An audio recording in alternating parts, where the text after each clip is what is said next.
Hello guys, welcome to my YouTube channel. यहाँ पे हम बात कर रहे हैं इग्नू रियल एनालिसिस की, जो कि आपका MT9। ठीक है, इसके अंदर हम चैप्टर यूनिट आपका 11 कर रहे थे, जो कि आपका डेरिवेटिव्स। ठीक है, तो मैंने आपको लास्ट वीडियो में कहा था कि इसके जो बचे हुए इंपॉर्टेंट क्वेश्चन है वो हम नेक्स्ट वीडियो में करने वाले हैं। तो आज हम इस वीडियो के अंदर इस टॉपिक से रिलेटेड जो हमने लास्ट क्लास में किया था उससे रिलेटेड जो भी इंपॉर्टेंट क्वेश्चन बच जाते हैं, जो मुझे लगते हैं कि इंपॉर्टेंट है, कर लेने चाहिए आपको, वो मैं आपको यहाँ पे करवा दूंगी। ओके, फिर उसके बाद हम इसका नेक्स्ट टॉपिक इसी वीडियो के अंदर कवर अप करने वाले हैं। ओके, तो लास्ट तक वीडियो को जरूर देखना, और वीडियो अगर अच्छी लगती है तो वीडियो को लाइक करके चैनल को सब्सक्राइब करना मत भूलना। ओके, तो यहाँ पे हमारे पास क्वेश्चन है, let f R to R be R defined. हमारे पास एक फंक्शन है जो रियल टू रियल फंक्शन है, एफ एक्स इक्वल्स टू में एक्स कॉमा एफ एक्स हमारे पास तब होता है, फंक्शन की वैल्यू एक्स तब होती है जब हमारे पास एक्स जो होता है लेस देन ज़ीरो होता है। एफ जो फंक्शन है वो हमारा ज़ीरो, फंक्शन की वैल्यू ज़ीरो तब होती है अगर फंक्शन जो एक्स की वैल्यू जो है वो ग्रेटर देन और इक्वल्स टू में ज़ीरो हो जाए। तो उस कंडीशन पे फंक्शन की वैल्यू कितनी हो जाती है? ज़ीरो हो जाती है। हमें कहता है कि शो करना है आपको कि f dash zero plus not equals to में एफ डैश ज़ीरो नेगेटिव, मतलब जो लेफ्ट हैंड डेरिवेटिव है और जो राइट हैंड डेरिवेटिव है और जो लेफ्ट हैंड डेरिवेटिव है दोनों ही नॉट इक्वल शो करने हैं हमें। ठीक है, तो चलो अब हम इसे करके दिखाते हैं किस तरीके से करेंगे। यहाँ पे लिखो सॉल्यूशन। हमें क्या निकालना है? सबसे पहले हम निकालेंगे अपना लेफ्ट हैंड डेरिवेटिव। तो लेफ्ट हैंड डेरिवेटिव को इस तरीके से लिखते हैं, या आप उसे अलग तरीके से भी लिख सकते हो, जो कि मैंने आपको लास्ट वीडियो के अंदर करवाया था जिस तरीके से। तो अब हम इसको लिख लेंगे limit x tends to zero से छोटी वैल्यू के लिए। ठीक है, फॉर्मूला क्या होता है? एफ एक्स माइनस में एफ ऑफ ए की जगह क्या है आपका? ज़ीरो, अपॉन में एक्स माइनस ए होता है तो एक्स माइनस ज़ीरो हो जाएगा यहाँ पे। अब आपको देखना है कि लेफ्ट हैंड डेरिवेटिव के लिए आपका फंक्शन कौन सा है। फंक्शन का लेफ्ट हैंड डेरिवेटिव का मतलब क्या होता है कि जीरो से छोटी वैल्यू के लिए। तो जीरो से छोटी वैल्यू के लिए देखो हमारा एक्स कहाँ पे बिलोंग करता है, तो ये देखो जब एक्स की वैल्यू जीरो से छोटी होती है तो फंक्शन की वैल्यू क्या होती है? एक्स हो जाती है। तो एफ एक्स की जगह यहाँ पे क्या आ जाएगा? एक्स। तो यहाँ पे लिखेंगे हम limit x tends to zero से छोटी वैल्यू के लिए एफ एक्स क्या हो जाता है आपका? X minus F of zero निकालना है आपका। तो एक्स हमारा ज़ीरो के इक्वल कब होता है? इस वाले फंक्शन पे होता है, और फंक्शन की वैल्यू भी कितनी होती है? ज़ीरो होती है। तो एक्स है नहीं तो आपको यहाँ वैल्यू पुट करने की जरूरत नहीं है, तो ये एक्स माइनस ज़ीरो हो जाएगा, और एक्स माइनस ज़ीरो ऑलरेडी है तो ये क्या हो जाएगा? एक्स हो जाएगा। जब आप इसको शो करोगे तो limit x tends to zero से छोटी वैल्यू, यहाँ पे भी आपका क्या आ जाएगा? एक्स अपॉन एक्स हो जाएगा।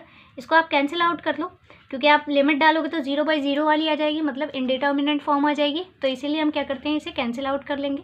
कैंसिल आउट करने के बाद आपको दिख रहा है कि लेफ्ट हैंड जो डेरिवेटिव है उसकी वैल्यू कितनी आई है? वन आ गई है। ठीक है, इसी तरीके से अब क्या निकालेंगे हम? अपना राइट हैंड डेरिवेटिव निकालेंगे। ओके, तो राइट हैंड डेरिवेटिव क्या हो जाएगा? Limit x tends to zero से बड़ी वैल्यू के लिए, फिर यहाँ पे क्या आएगा? F x minus F zero आ जाएगा, और यहाँ पे क्या हो जाएगा? एक्स माइनस ज़ीरो हो जाएगा। ठीक है, तो अब आपको देखना है कि ज़ीरो से बड़ी वैल्यू के लिए फंक्शन कौन सा है। तो यहाँ पे देख लो, एक्स से बड़ी वैल्यू के लिए आपका फंक्शन कौन सा है? एक्स से बड़ी वैल्यू के लिए फंक्शन जो है वो ज़ीरो ही होता है। तो एफ एक्स क्या आ जाएगा आपका? ज़ीरो आ जाएगा। तो यहाँ पे हम लिखेंगे limit x tends to zero से बड़ी वैल्यू के लिए एफ एक्स क्या है आपका? Zero minus F of zero की वैल्यू, एक्स जो है ज़ीरो के इक्वल कहाँ होता है? इस पे होता है, तो ज़ीरो की वैल्यू क्या हो जाएगी? ज़ीरो ही हो जाएगी, अपॉन में यहाँ पे क्या हो जाएगा? एक्स माइनस ज़ीरो हो जाएगा। ठीक है, तो अब आपको दिख रहा है कि यहाँ पे क्या हो जाएगा? Limit x tends to zero से बड़ी वैल्यू के लिए, ये ज़ीरो माइनस ज़ीरो तो ज़ीरो ही हो जाएगा, और एक्स माइनस ज़ीरो मतलब ऊपर अगर ज़ीरो हो जाता है तो पूरा फ्रैक्शन क्या हो जाता है? ज़ीरो हो जाता है। तो अब आपको दिख रहा है कि ये दोनों वैल्यूज़ जो है, लेफ्ट हैंड डेरिवेटिव और राइट हैंड डेरिवेटिव, दोनों ही आपके पास नॉट इक्वल आया, क्योंकि इसकी वैल्यू वन आई है और इसकी वैल्यू ज़ीरो आ गई है। तो यहाँ पे लिख लेंगे हम हैंस, इसको लिख लेंगे हैंस प्रूव्ड। ठीक है, क्या आ गया कि f dash zero plus not equals to में आया है एफ डैश ज़ीरो नेगेटिव के लिए। ओके, समझ आ गया क्वेश्चन? एक और क्वेश्चन करते हैं और फिर इस टॉपिक को हम यहाँ पे ख़त्म करेंगे। ओके, सो अब यहाँ पे क्वेश्चन आता है, for the function f defined by f x equals to में लॉग मॉड एक्स है, एक्स जो है आपका ग्रेटर देन ज़ीरो है, determine f dash one plus and f dash one minus, मतलब एफ डैश निकालना है आपको वन से बड़ी वैल्यू के लिए, और एफ डैश निकालना है आपको वन से छोटी वैल्यू के लिए, इसी फंक्शन के लिए। फंक्शन क्या है आपका? लॉग मॉड ऑफ एक्स है। ठीक है, सॉरी, मॉड लॉग एक्स दे रखा है। ठीक है, यहाँ पे हमारे पास वैल्यू जो है एक्स की वो क्या है? ग्रेटर देन है ज़ीरो के। तो अब हम इसको कैलकुलेट कर लेते हैं। जब भी आपके पास एक ही फंक्शन दिया होता है तो उसको हम किस तरीके से कैलकुलेट करते हैं? वन के लिए निकालना है तो आपको पता है कि 1 जो है वो हमारा क्या हो जाएगा, ए हो जाएगा। तो हम इसको डायरेक्टली लिखेंगे, प्लस के लिए 1 से बड़ी वैल्यू के लिए निकाल रहे हैं, तो इसका मतलब क्या है, ये हमारा राइट हैंड डेरिवेटिव है। ठीक है, पहले हम इसको फाइंड कर लेते हैं। x टेंस टू 1 से बड़ी वैल्यू के लिए यहाँ पे क्या हो जाएगा, एफ ऑफ एक्स हो जाएगा माइनस 1 हो जाएगा। ठीक है, यहाँ पे क्या हो जाएगा 1। ठीक है, और अपॉन में यहाँ पे क्या हो जाएगा आपके पास, सॉरी ये गलत लिख दिया, एफ ऑफ 1 हो जाएगा आपका, और यहाँ पे क्या हो जाएगा बेसिकली x माइनस 1 हो जाएगा। ठीक है, ये हमारा फॉर्मूला डल गया है इसके अंदर। अब हम इसको क्या लिखेंगे, लिमिट x टेंस टू, अब इसको आप कन्वर्ट कर लो, इसको किस में डाल देंगे हम, h टेंस टू 0 पुट करेंगे, 0 से बड़ी वैल्यू के लिए। अब आपको fx में क्या पुट करना है, x की जगह आपको क्या पुट करना है, 1 प्लस h पुट करना है, माइनस में यहाँ पे क्या हो जाएगा f of 1 as it is, और नीचे क्या आ जाएगा आपका, सिर्फ और सिर्फ h आ जाएगा। ठीक है, इस तरीके से हम इसे कन्वर्ट कर लेते हैं। यहाँ हो जाएगा लिमिट h टेंस टू 0 से पॉजिटिव वैल्यू के लिए। ठीक है, 0 से बड़ी वैल्यू के लिए, तो यहाँ पे क्या हो जाएगा 1 प्लस एच, जहाँ जहाँ आपके पास x है वहाँ वहाँ आपको क्या पुट करना है, 1 प्लस एच। तो फंक्शन देखो, फंक्शन क्या था आपका, मॉड लॉग x था। ठीक है, तो यहाँ पे अब हम क्या पुट कर लेंगे, मॉड। ठीक है, और जहाँ पे x है वहाँ पे आपको क्या रखना है, 1 प्लस एच रखना है। ठीक है, मॉड क्लोज माइनस में f ऑफ 1 की वैल्यू आपको कैसे निकालनी है, ये जो fx दे रखा है इसी के अंदर आपको x की जगह 1 पुट करना है। तो ये क्या आ जाएगा आपके पास, यहाँ पे लॉग, ये आ जाएगा मॉड के अंदर लॉग 1। ठीक है, ये वैल्यू आ गई, और अपॉन में यहाँ पे आ जाएगा h। ठीक है, अब हम सबको पता है कि log 1 की जो वैल्यू होती है वो क्या होती है, 0 होती है। ठीक है, तो इस वजह से यहाँ पे क्या आ जाएगा, लिमिट h टेंस टू 0, ये एज इट इज़ लिखा जाएगा log। ठीक है, और ये हो जाएगा 1 प्लस एच। अब देखो आपको क्या निकालना है, 0 से बड़ी वैल्यू के लिए फाइंड कर रहे हो आप, तो ऑब्वियस सी बात है कि ये जो है ये क्या आएगा आपका, पॉजिटिव आएगा। तो मॉड हटा दो, डायरेक्टली लिख दो इसको log 1 प्लस एच। ठीक है, आप ये मॉड तभी हटा सकते हो जब आपको पता हो कि वैल्यू जो है वो प्लस की आएगी या माइनस की आएगी। तो हमने 0 से बड़ी वैल्यू के लिए चेक कर रहे हैं एच पे, तो इस वजह से हमें पता चल गया कि ये वैल्यू जो है मॉड हटने के बाद भी या मॉड के अंदर भी पॉजिटिव ही आएगी। तो हमने मॉड हटाया और इसके बीच में कोई भी साइन नहीं लगाया। ठीक है, अगर हमें पता होता कि ये नेगेटिव आएगी तो मॉड हटा के हम यहाँ पे क्या लगा देते, नेगेटिव लगा देते। ठीक है, बट बेसिकली आपको मॉड हटाने से पहले ये पता होना चाहिए कि वैल्यू जो है वो पॉजिटिव आएगी या नेगेटिव आएगी। ठीक है, तो यहाँ पे क्या आ जाएगा, h आ जाएगा। ठीक है, अपॉन में ये वाला जो h था इसकी वैल्यू तो 0 हो गई, तो ये यहाँ से ख़त्म हो गया। अब देखो हम इसको इस तरीके से लिख सकते हैं, लिमिट h टेंस टू 0 से प्लस यहाँ पॉजिटिव वैल्यू, यहाँ 1/h लिख दूँ मैं, और मल्टीप्लाई में इसको लिख दूँ, ये डायरेक्टली लिख दूँ log 1 प्लस h। आपको पता है लॉग का काम क्या होता है, जो पावर होती है उसको आगे ले आना। जब ये इसको आगे ले ला सकता है तो ये इसको वापस पावर में भी तो चढ़ा सकता है। तो हम इसको डायरेक्टली ये लिख सकते हैं, log 1 प्लस एच की होल पावर 1/h लिख सकते हैं ना। इस वाली वैल्यू को हम इसकी पावर में चढ़ा देंगे, है ना, ये लॉग प्रॉपर्टी होती है। तो हम इसको लिख देंगे, लिमिट h टेंस टू 0 से पॉजिटिव वैल्यू के लिए क्या हो जाएगा आपका log और 1 प्लस h की होल पावर 1/h। ठीक है, इस तरीके से हमने लिख दिया इसे। अब आपको पता है कि इस पूरे की जो वैल्यू होती है, इस पूरे को हम क्या लिख सकते हैं, इस पूरे की जो वैल्यू होती है वो होती है आपके पास log e। ठीक है, log e इस पूरे की वैल्यू होती है। ठीक है, जितना यहाँ पे हो उतने ही इसकी 1/पावर में हो, और इसकी जो लिमिट है वो टेंस टू 0 जा रही हो, तो उस पूरे की जो वैल्यू होती है वो क्या हो जाती है, log e हो जाती है। ये एक फॉर्मूला होता है जो मैंने आपको पहले बता रखा है। ठीक है, तो इस वैल्यू को इसकी और log e की जो वैल्यू होती है वो किसके इक्वल होती है, 1 के इक्वल होती है। तो बेसिकली हमारे पास जो f-1 प्लस है, इसकी जो वैल्यू है वो कितनी आ गई है, 1 आ गई है। ठीक है, अब इसी तरीके से हम अपना क्या कैलकुलेट करेंगे, f-1 माइनस कैलकुलेट करेंगे, 1 से छोटी वैल्यू के लिए कैलकुलेट करेंगे। अब देखो इसको हम चेक किस तरीके से लिखेंगे, इसको फिर लिख लेंगे हम लिमिट। ओके, तो हम इसको लिख लेते हैं, लिमिट x टेंस टू 0 से छोटी वैल्यू के लिए, यहाँ पे क्या हो जाएगा आपका f(x) माइनस f(1). ठीक है, 1 से छोटी वैल्यू के लिए निकाल रहे हैं तो 1 आएगा, और x माइनस 1 हो जाएगा। ठीक है, अब आप इसको कैलकुलेट करना और कैलकुलेट करके मेरे को आंसर बता देना कि ये आपका कितना आया है। ठीक है, ये मैं आपके लिए छोड़ के जा रही हूँ, सेम इसी तरीके से होगा और इसी फॉर्मूले का यूज़ करके होगा। ठीक है, तो आप मुझे इसका आंसर बता देना कमेंट करके कि इसका आंसर आपका कितना आया है। ओके, यहाँ देखो, जैसे कि हमारे पास एक क्वेश्चन दे रखा है, let f be a function defined by f x equals to में एक्स अपॉन में 1 plus mod x for all x belongs to real number, show that f is a differentiable everywhere. आपको कहता है कि क्या दे रखा है, आपको एक ऐसा फंक्शन दे रखा है, ये दे रखा है एक्स अपॉन में 1 प्लस मॉड एक्स, और कहता है कि सारे जितने भी हमारे पास एक्स है उन सब के सब जो है रियल नंबर से बिलोंग करते हैं। तो उस कंडीशन पे आपको शो करना है कि एफ जो है वो डिफरेंशिएबल होगा हर एक पॉइंट के लिए, ठीक है। तो यहाँ पे अब हम इसे शो कर लेते हैं। सबसे पहले आपको क्या निकालना है, अपना फंक्शन निकालना है, ठीक है। यहाँ पे क्या आ जाएगा, एफ एक्स इक्वल्स टू में, क्योंकि मॉड लगा हुआ है तो एफ एक्स की जो दो वैल्यू होगी, एक 0 से बड़ी और एक बार 0 से छोटी वैल्यू के लिए। तो अगर हम इससे पहले 0 से छोटी वैल्यू के लिए निकालेंगे तो वो क्या हो जाएगा, एक्स 1 माइनस हो जाएगा, क्योंकि अगर x हमारा 0 से छोटा होता है तो इस वजह से ये क्या हो जाएगा, माइनस में x आ जाएगा, ठीक है। तो और यहाँ पे हम लिखेंगे इफ़ x लेस देन 0, ठीक है। तो लेस देन 0 पे फंक्शन की वैल्यू क्या हो जाएगी, x अपॉन में 1 माइनस एक्स हो जाएगी। इसी तरीके से तो ये क्या हो जाएगा, ग्रेटर देन के लिए 1। अब यहाँ पे देखो, जैसे ही हम ग्रेटर देन 0 रखेंगे तो इसका मतलब क्या है, फंक्शन हमारा क्या हो जाएगा, यहाँ पे प्लस का x आ जाएगा, ठीक है। अगर लेस देन 0 रखोगे तो माइनस x आएगा, और ग्रेटर देन 0 रखोगे तो प्लस का x आ जाएगा। यहाँ पे हम लिखेंगे इफ़ x जो है चाहे वो 0 से बड़ा हो या 0 से इक्वल, दोनों ही कंडीशन में फंक्शन जो होता है वो ये वाला आ जाएगा, ठीक है। अब हम इसको सॉल्व कर लेते हैं।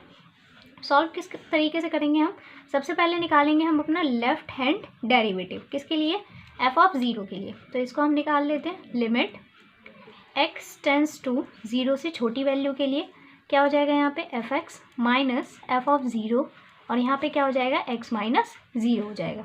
तो इसको आप सॉल्व करोगे तो ये क्या हो जाएगा, लिमिट x टेंस टू छोटी वैल्यू के लिए।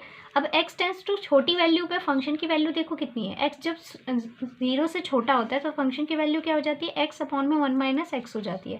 तो इसको हम पुट कर लेते हैं, x अपॉन में 1 minus x minus F of 0। F of 0 कौन सा होता है, तो एफ ऑफ 0 का मतलब ये वाला, जब हमारे पास x की वैल्यू 0 के इक्वल होती है तो फंक्शन की वैल्यू क्या हो जाती है, x 1 प्लस एक्स हो जाती है, ठीक है।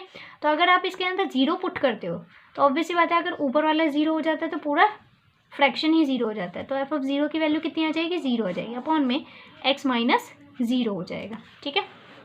समझ आ गया, x माइनस 0 हो गया। अब इसको सॉल्व करोगे आप तो यहाँ पे क्या आ जाएगा, लिमिट x टेंस टू 0 से छोटी वैल्यू के लिए, ये तो आपका एज इट इज़ लिखा जाएगा 1 माइनस एक्स, अपॉन में यहाँ क्या आ जाएगा, x आ जाएगा। अब आप इसको क्या करते हो, इसको कैंसिल आउट कर लो, ये कट जाएगा इससे। तो यहाँ पे क्या बचेगा, यहाँ पे बच जाएगा आपका लिमिट x टेंस टू 0 से छोटी वैल्यू के लिए, यहाँ पे ऊपर सिर्फ 1 अपॉन में 1 माइनस एक्स बचेगा। अब जैसे ही आप लिमिट सब्स्टिट्यूट करोगे ये तो 0 हो जाएगा, तो यहाँ क्या बचेगा, 1/1 आ जाएगा, जिसकी वैल्यू कितनी आ जाएगी, 1 आ जाएगी, ठीक है। तो लेफ्ट हैंड डेरिवेटिव पे हमारे पास फंक्शन की वैल्यू कितनी आई है, 1 आई है। अब इसी तरीके से निकालेंगे हम राइट हैंड डेरिवेटिव, ठीक है। तो राइट हैंड डेरिवेटिव पे आपके पास यहाँ पे लिख लेते हैं, लिमिट x टेंस टू 0 से बड़ी वैल्यू के लिए क्या हो जाएगा, f x minus f0 upon में x माइनस 0 हो जाएगा, ठीक है। तो इसको हम सॉल्व करेंगे तो क्या हो जाएगा, लिमिट x टेंस टू 0 से बड़ी वैल्यू के लिए। अब 0 से बड़ी वैल्यू के लिए देखो हमारे पास फंक्शन की वैल्यू क्या थी, तो 0 से बड़ी वैल्यू के लिए फंक्शन की वैल्यू x अपॉन में 1 प्लस एक्स थी, और इक्वल्स टू 0 के लिए भी यही वैल्यू थी, है ना। तो यहाँ पे अब हम पुट कर लेते हैं x अपॉन में 1 प्लस एक्स, एफ एक्स की जगह डाल दिया माइनस एफ ऑफ 0, जस्ट अभी हमने कैलकुलेट किया तो वो भी कितना आया था, हमारा 0 आया था, तो वो भी 0 हो जाएगा, अपॉन में यहाँ पे क्या बचेगा, सिर्फ x बच जाएगा। फिर इसको आप लिखोगे किस तरीके से, इसको लिखो, लिमिट x टेंस टू 0 से बड़ी वैल्यू के लिए क्या हो जाएगा, x अपॉन में 1 प्लस एक्स अपॉन में x हो जाएगा, ये इससे फिर कैंसिल आउट हो जाएगा, ये इससे कैंसिल आउट हो जाएगा। तो यहाँ पे क्या बच जाएगा आपका, इसको हम लिख लेंगे, लिमिट x टेंस टू 0 से पॉजिटिव वैल्यू के लिए हो जाएगा 1 अपॉन में 1 प्लस एक्स। जैसे ही आप लिमिट सब्स्टिट्यूट करोगे तो ये क्या हो जाएगा, इसकी लिमिट जैसे ही 0 पुट करोगे ये क्या हो जाएगा, 1 आ जाएगा। तो हमें यहाँ पे मिल गया कि इसकी वैल्यू पे कितनी आई है, 1 आई है। तो यहाँ पे लेफ्ट हैंड डेरिवेटिव इक्वल आ गया किसके, राइट हैंड डेरिवेटिव के, ठीक है। इस पूरे की वैल्यू कितनी आई है, हमारे पास 1 आई है, ठीक है। तो इस वजह से हम कहेंगे कि ये एक पॉलिनोमियल फंक्शन है, जिसकी वजह से क्या हो जाएगा, ये हर जगह पे डेरिवेटिव होगा, ठीक है। हर एवरी पॉइंट पे क्या होगा, ये डिफरेंशिएबल होगा, ठीक है, एवरीवेयर। ओके, समझ आ गया। इस तरीके से हम इसे प्रूव करते हैं। यहाँ पे हम लिख लेंगे इसे, so F is derivable for all x belongs to real numbers. Okay, समझ आ गया। इस तरीके से सॉल्व करते हैं। अब हम अपना नेक्स्ट टॉपिक करेंगे इसके अंदर। अब नेक्स्ट टॉपिक है हमारा डिफरेंशिएबिलिटी एंड कंटिन्यूटी। डिफरेंशिएबिलिटी और कंटिन्यूटी में क्या डिफरेंस होता है, इसकी बात करते हैं। हमारे पास एक मोस्ट इंपॉर्टेंट थ्योरम है। ये थ्योरम हमसे क्या कहती है, prove that if a function F is derivable at a point. हमें प्रूव करना है कि एक फंक्शन है एफ जो कि डेरिवेबल है आपके पास किसी एक पॉइंट पे, it is continuous at that point. उस पॉइंट के ऊपर वो फंक्शन जो है वो कॉन्टीन्यूअस भी होगा। The converse need not to be true. लेकिन इसका जो कन्वर्स होता है वो ज़रूरी नहीं है कि वो ट्रू हो। हमें पता है कि अगर एक फंक्शन डेरिवेबल है तो वो कॉन्टीन्यूअस होगा ही होगा, ठीक है। लेकिन हमें ये भी साथ में प्रूव करना है कि अगर कोई फंक्शन कॉन्टीन्यूअस होता है तो ज़रूरी नहीं होता कि वो डेरिवेबल भी हो, ठीक है। तो पहले हम ये प्रूव करेंगे कि अगर हमारे पास कोई फंक्शन डेरिवेबल है तो वो कॉन्टीन्यूअस भी होता है, ठीक है। तो अब हम इसको प्रूव करते हैं। यहाँ पे हम लिख लेते हैं प्रूफ। किस तरीके से अब हम इसे प्रूव करेंगे, तो यहाँ देख लो, प्रूफ आएगा ना। तो प्रूफ करने के लिए हमारे पास क्या आ जाएगा, लेट कर लेते हैं F be derivable at X equals to C. मान के चलते हैं कि एफ जो है हमारे पास डेरिवेबल है किसी एक पॉइंट सी के लिए, ठीक है। सो दैट इस वजह से क्या हो जाएगा कि फंक्शन अगर हमारे पास डेरिवेबल होता है तो f dash c equals to में क्या लिखते हैं हम इसे, limit x tends to c f x minus F c upon में एक्स माइनस सी लिखा जाता है ना। अगर कोई फंक्शन डेरिवेबल होता है तो वो इसी तरीके से लिखा जाता है ना। एफ डैश सी की वैल्यू जो होती है वो क्या आती है, limit x tends to c f x minus में एफ सी अपॉन में एक्स माइनस सी, इस तरीके से लिखा जाता है। नाउ अब हम इसको लेट करके चलते हैं, limit x tends to C, ये क्या हो जाएगा आपके पास, F x minus F C. तो इसके बाद क्या हो जाएगा, हम इसको इस तरीके से लिख देंगे क्योंकि हमें क्या करना है, कंटिन्यूटी का यूज़ करना है। ओके, फिर लिखने के बाद क्या हो जाएगा ये इस तरीके से।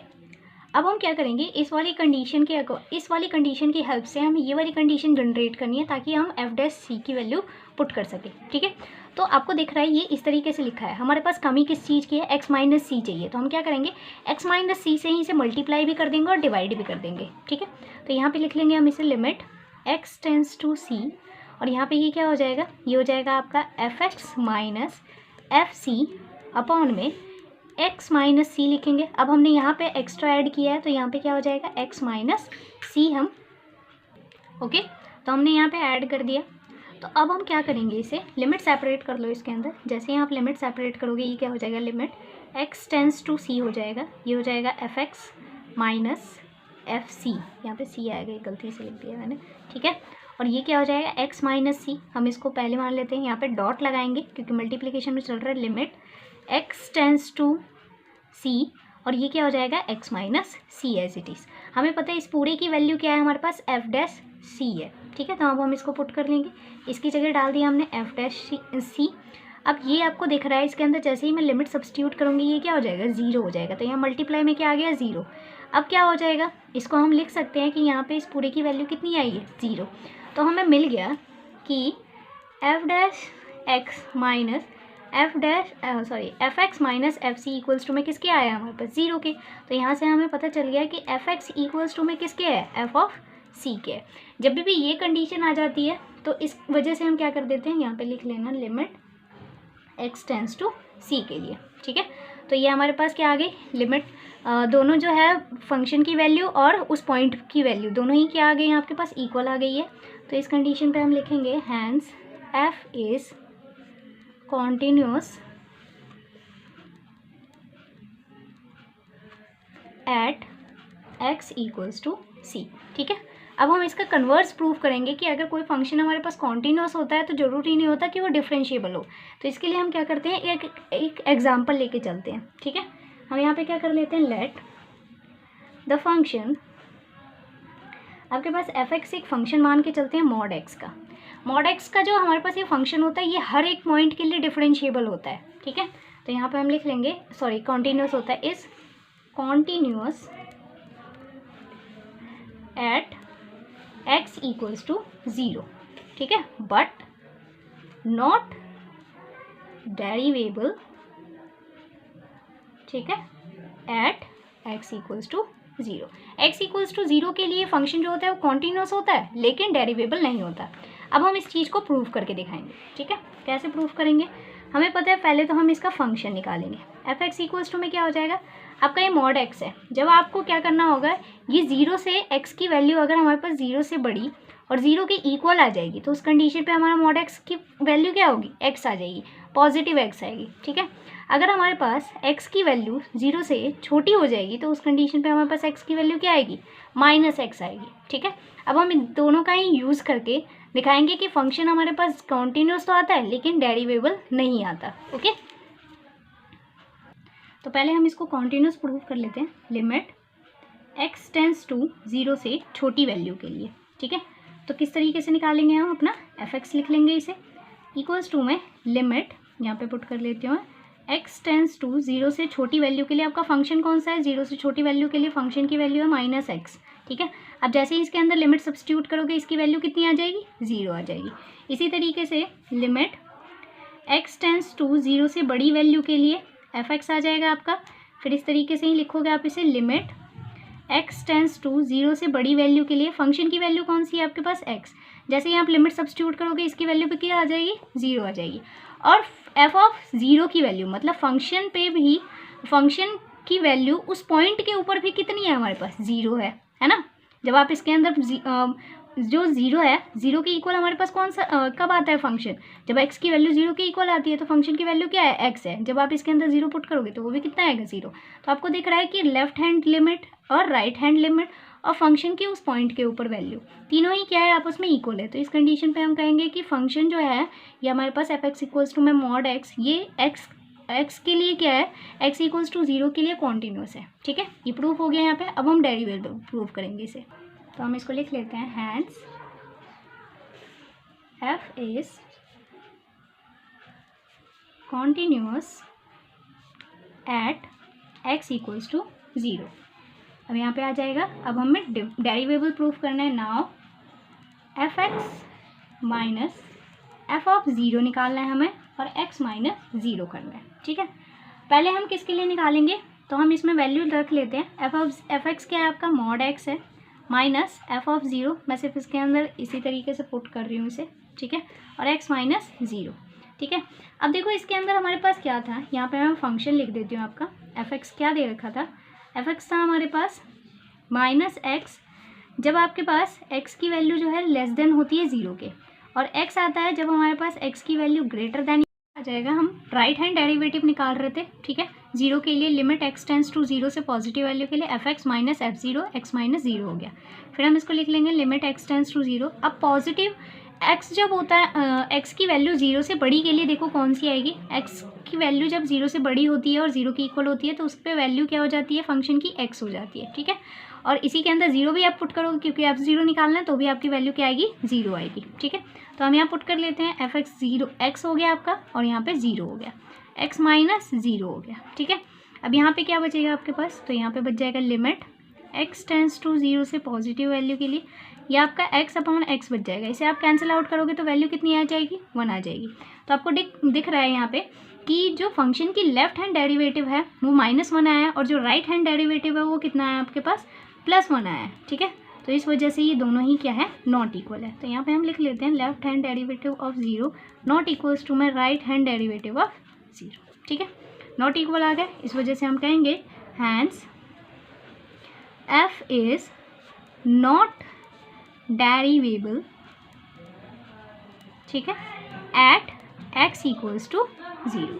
0 के लिए क्या है हमारे पास, नॉट डेरिवेबल है, ठीक है। और इस वाले टॉपिक से रिलेटेड जो भी क्वेश्चन थे इससे पहले वाली वीडियो में वो मैंने ना गलती से ही करवा दिए थे, ठीक है। तो आप उसके पहले और सेकंड वाले क्वेश्चन को देखोगे ना तो आपको समझ आ जाएगा कि किस तरीके से करना है उसे। फर्स्ट क्वेश्चन है शायद इस टॉपिक से रिलेटेड, जिसके अंदर हमने कॉन्टिन्यूस भी प्रूव किया था उसे, लेकिन वो डेरिवेबल नहीं आ पाया था। ठीक है, तो आप उसे देख लेना। बाकी इसके जो भी क्वेश्चन होंगे, जो भी क्वायरीज अगर आपको आती है, किसी भी क्वेश्चन को करने में डाउट्स निकलते हैं आपके, तो आप मुझे कमेंट करके बता देना। ठीक है, अब इसके हमारे पास सिर्फ और सिर्फ 2 या 3 टॉपिक बचे हुए हैं, उसको हम नेक्स्ट वाली वीडियो के अंदर कवर अप कर लेंगे। ठीक है, वीडियो अच्छी लगती है तो वीडियो को लाइक करके प्लीज़ चैनल को सब्सक्राइब जरूर कर देना। ओके, क्योंकि वीडियो बनाने में बहुत मेहनत लगती है और आपको सिर्फ एक लाइक ही करना होता है। ठीक है, थैंक्स फॉर वॉचिंग।